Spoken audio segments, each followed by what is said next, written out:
Daily reading through the Bible, week 11, day 5. Deuteronomy chapters 4 through 5. Luke chapter 6. The scriptures quoted are from the NET Bible. netbible.com. Copyright 1996, 2019. Used with permission from Biblical Studies Press, LLC. All rights reserved. Deuteronomy 4.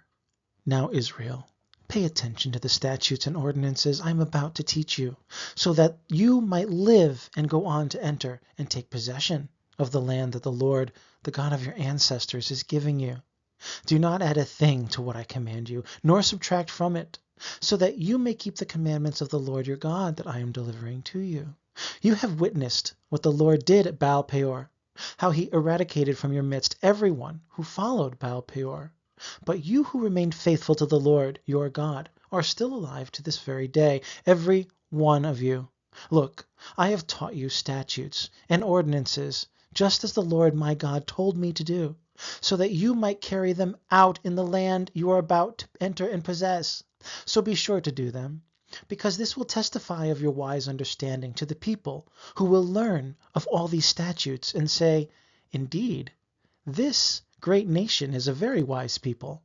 In fact, what other great nation has a God so near to them, like the Lord our God, whenever we call on him?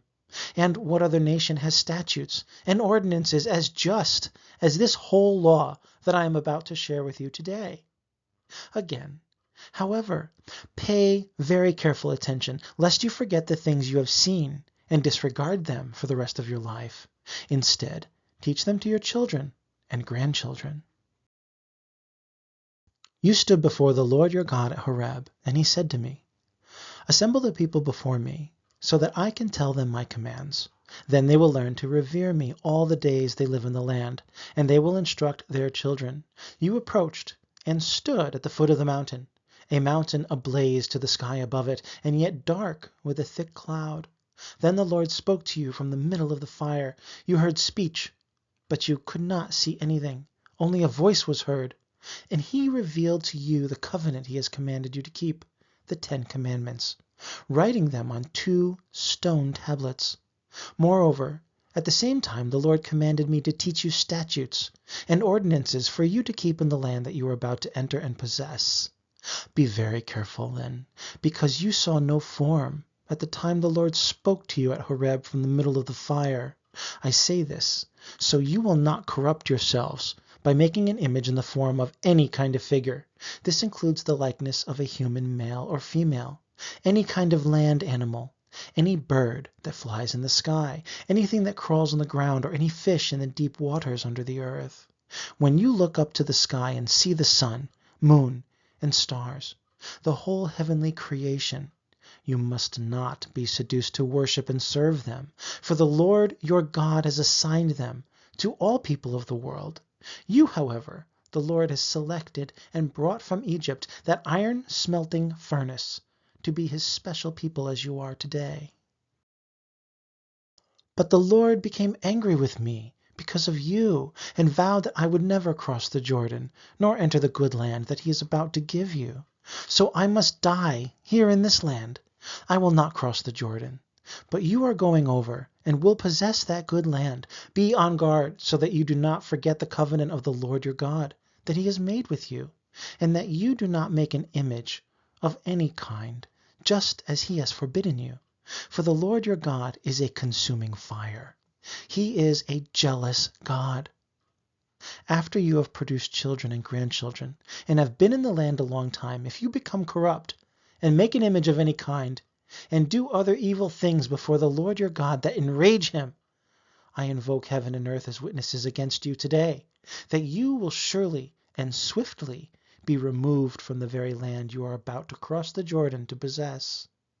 You will not last long there, because you will surely be annihilated.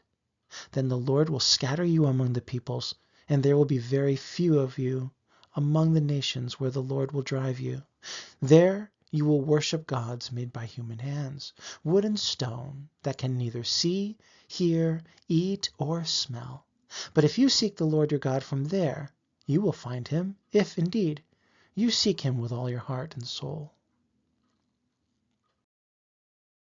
In your distress, when all these things happen to you in future days, if you return to the Lord your God and obey him, for he is a merciful God, he will not let you down or destroy you. For he cannot forget the covenant with your ancestors that he confirmed by oath to them.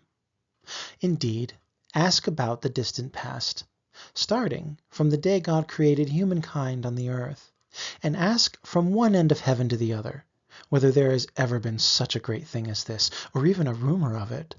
Have a people ever heard the voice of God speaking from the middle of a fire, as you yourselves have, and lived to tell about it?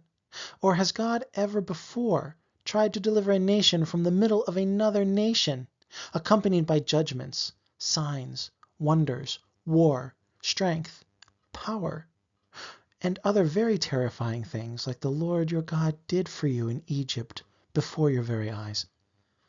You have been taught that the Lord alone is God. There is no other besides him. From heaven he spoke to you in order to teach you, and on earth he showed you his great fire, from which you also heard his words. Moreover, because he loved your ancestors, he chose their descendants, who followed them, and personally brought you out of Egypt with his great power, to dispossess nations greater and stronger than you, and brought you here this day to give you their land as property. Today realize and carefully consider that the Lord is God, in heaven above and on earth below. There is no other.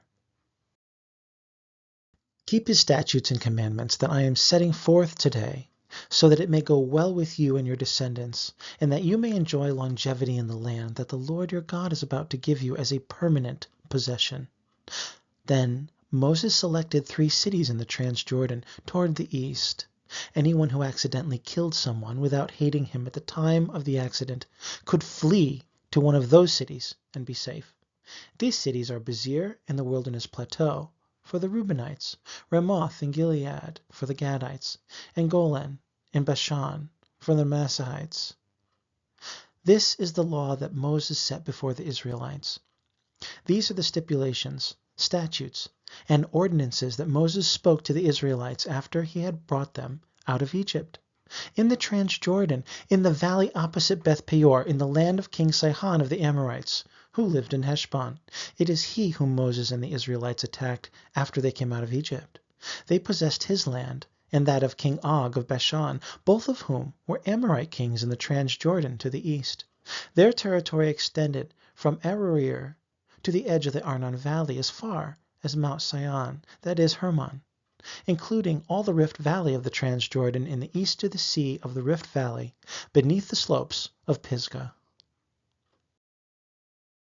Deuteronomy 5. Then Moses called all the people of Israel together, and said to them, Listen, Israel, to the statutes and ordinances that I am about to deliver to you today. Learn them and be careful to keep them. The Lord our God made a covenant with us at Horeb. He did not make this covenant with our ancestors, but with us. We who are here today, all of us, living now. The Lord spoke face to face with you at the mountain, from the middle of the fire. I was standing between the Lord and you at that time to reveal the Lord's message to you, because you were afraid of the fire and would not go up the mountain. He said, I am the Lord your God. He who brought you from the land of Egypt, from the place of slavery. You must not have any other gods besides me. You must not make for yourself an image of anything in heaven above, on earth below, or in the waters beneath. You must not worship or serve them, for I, the Lord your God, am a jealous God. I punish the sons, grandsons, and great-grandsons for the sin of the fathers who reject me. But I show covenant faithfulness to the thousands who choose me and keep my commandments. You must not make use of the name of the Lord your God for worthless purposes, for the Lord will not exonerate anyone who abuses his name that way. Be careful to observe the Sabbath day, just as the Lord your God has commanded you. You are to work and do all your tasks in 6 days. But the 7th day is the Sabbath of the Lord your God. On that day you must not do any work, you, your son, your daughter, Your male slave, your female slave, your ox, your donkey, any other animal, or the resident foreigner who lives with you, so that your male and female slaves, like yourself, may have rest. Recall that you were slaves in the land of Egypt, and that the Lord your God brought you out of there by strength and power. That is why the Lord your God has commanded you to observe the Sabbath day. Honor your father and mother, just as the Lord your God has commanded you to do, so that your days may be extended, and that it may go well with you in the land that he is about to give you. You must not murder. You must not commit adultery. You must not steal. You must not offer false testimony against another. You must not desire another man's wife, nor should you crave his house, his field, his male and female servants, his ox, his donkey, or anything else he owns. The Lord said these things to your entire assembly at the mountain from the middle of the fire, the cloud, and the darkness with a loud voice, and that was all he said. Then he inscribed the words on 2 stone tablets and gave them to me. Then, when you heard the voice from the midst of the darkness, while the mountain was ablaze, all your tribal leaders and elders approached me. You said, "The Lord our God has shown us his great glory, and we have heard him speak from the middle of the fire. It is now clear to us that God can speak to human beings, and they can keep on living. But now, why should we die? Because this intense fire will consume us? If we keep hearing the voice of the Lord our God, we will die. Who is there from the entire human race who has heard the voice of the living God speaking from the middle of the fire as we have, and has lived? You go near so that you can hear everything the Lord our God is saying, and then you can tell us whatever he says to you. Then we will pay attention and do it." When the Lord heard you speaking to me, he said to me, "I have heard what these people have said to you. They have spoken well. If only it would really be their desire to fear me and obey all my commandments in the future, so that it may go well with them and their descendants forever. Go and tell them, return to your tents. But as for you, remain here with me, so I can declare to you all the commandments, statutes, and ordinances that you are to teach them, so that they can carry them out in the land that I am about to give them. Be careful, therefore, to do exactly what the Lord your God has commanded you. Do not turn right or left. Walk just as he has commanded you, so that you may live, that it may go well with you, and that you may live long in the land you are going to possess." Luke 6. Jesus was going through the grain fields on a Sabbath, and his disciples picked some heads of wheat, rubbed them in their hands, and ate them. But some of the Pharisees said, "Why are you doing what is against the law on the Sabbath?" Jesus answered them, "Haven't you read what David did when he and his companions were hungry? How he entered the house of God, took and ate the sacred bread, which is not lawful for any to eat but the priests alone, and gave it to his companions? Then he said to them, 'The Son of Man is Lord of the Sabbath.'" On another Sabbath, Jesus entered the synagogue and was teaching. Now a man was there whose right hand was withered. The experts in the law and the Pharisees watched Jesus closely to see if he would heal on the Sabbath, so that they could find a reason to accuse him. But he knew their thoughts, and said to the man who had the withered hand, "Get up and stand here."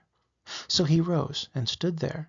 Then Jesus said to them, "I ask you, is it lawful to do good on the Sabbath, or to do evil, to save a life, or to destroy it?" After looking around at them all, he said to the man, "Stretch out your hand." The man did so, and his hand was restored. But they were filled with mindless rage, and began debating with one another what they would do to Jesus. Now it was during this time that Jesus went out to the mountain to pray, and he spent all night in prayer to God. When morning came, he called his disciples and chose 12 of them, whom he also named apostles: Simon, whom he called Peter, and his brother Andrew, and James, John, Philip, Bartholomew, Matthew, Thomas, James the son of Alphaeus, Simon, who was called the Zealot, Judas, the son of James, and Judas Iscariot, who became a traitor. Then he came down with them and stood on a level place. And a large number of his disciples had gathered along with a vast multitude from all over Judea, from Jerusalem, and from the seacoast of Tyre and Sidon. They came to hear him and to be healed of their diseases, and those who suffered from unclean spirits were cured. The whole crowd was trying to touch him, because power was coming out from him and healing them all. Then he looked up at his disciples and said, "Blessed are you who are poor, for the kingdom of God belongs to you. Blessed are you who hunger now, for you will be satisfied. Blessed are you who weep now, for you will laugh. Blessed are you when people hate you, and when they exclude you and insult you and reject you as evil on account of the Son of Man. Rejoice in that day and jump for joy, because your reward is great in heaven, for their ancestors did the same things to the prophets. But woe to you who are rich, for you have received your comfort already. Woe to you who are well satisfied with food now, for you will be hungry. Woe to you who laugh now, for you will mourn and weep. Woe to you when all people speak well of you, for their ancestors did the same things to the false prophets. But I say to you who are listening, love your enemies, do good to those who hate you, bless those who curse you, pray for those who mistreat you. To the person who strikes you on the cheek, offer the other as well, and from the person who takes away your coat, do not withhold your tunic either. Give to everyone who asks of you, and do not ask for your possessions back from the person who takes them away. Treat others in the same way that you would want them to treat you. If you love those who love you, what credit is that to you? For even sinners love those who love them. And if you do good to those who do good to you, what credit is that to you? Even sinners do the same. And if you lend to those from whom you hope to be repaid, what credit is that to you? Even sinners lend to sinners, so that they may be repaid in full. But love your enemies, and do good, and lend, expecting nothing back. Then your reward will be great, and you will be sons of the Most High, because he is kind to ungrateful and evil people. Be merciful, just as your Father is merciful. Do not judge, and you will not be judged. Do not condemn, and you will not be condemned. Forgive, and you will be forgiven. Give, and it will be given to you. A good measure, pressed down, shaken together, running over, will be poured into your lap. For the measure you use will be the measure you receive. He also told them a parable. Someone who is blind cannot lead another who is blind, can he? Won't they both fall into a pit? A disciple is not greater than his teacher, but everyone, when fully trained, will be like his teacher. Why do you see the speck in your brother's eye, but fail to see the beam of wood in your own? How can you say to your brother, "Brother, let me remove the speck from your eye," while you yourself don't see the beam in your own? You hypocrite! First remove the beam from your eye, and then you can clearly see to remove the speck from your brother's eye. For no good tree bears bad fruit, nor again does a bad tree bear good fruit. For each tree is known by its fruit. For figs are not gathered from thorns, nor are grapes picked from brambles. The good person out of the good treasury of his heart produces good, and the evil person out of the evil treasury produces evil. For his mouth speaks from what fills his heart. Why do you call me Lord, Lord, and don't do what I tell you? Everyone who comes to me and listens to my words and puts them into practice, I will show you what he is like. He is like a man building a house, who dug down deep and laid the foundation on bedrock. When a flood came, the river burst against that house, but could not shake it, because it had been well built. But the person who hears and does not put my words into practice is like a man who built a house on the ground without a foundation. When the river burst against that house, it collapsed immediately and was utterly destroyed. The next daily reading through the Bible, week 12, day 1, Deuteronomy chapters 6 through 9, Luke chapter 7. The scriptures quoted are from the NET Bible, netbible.com, copyright 1996, 2019. Used with permission from Biblical Studies Press, LLC. All rights reserved.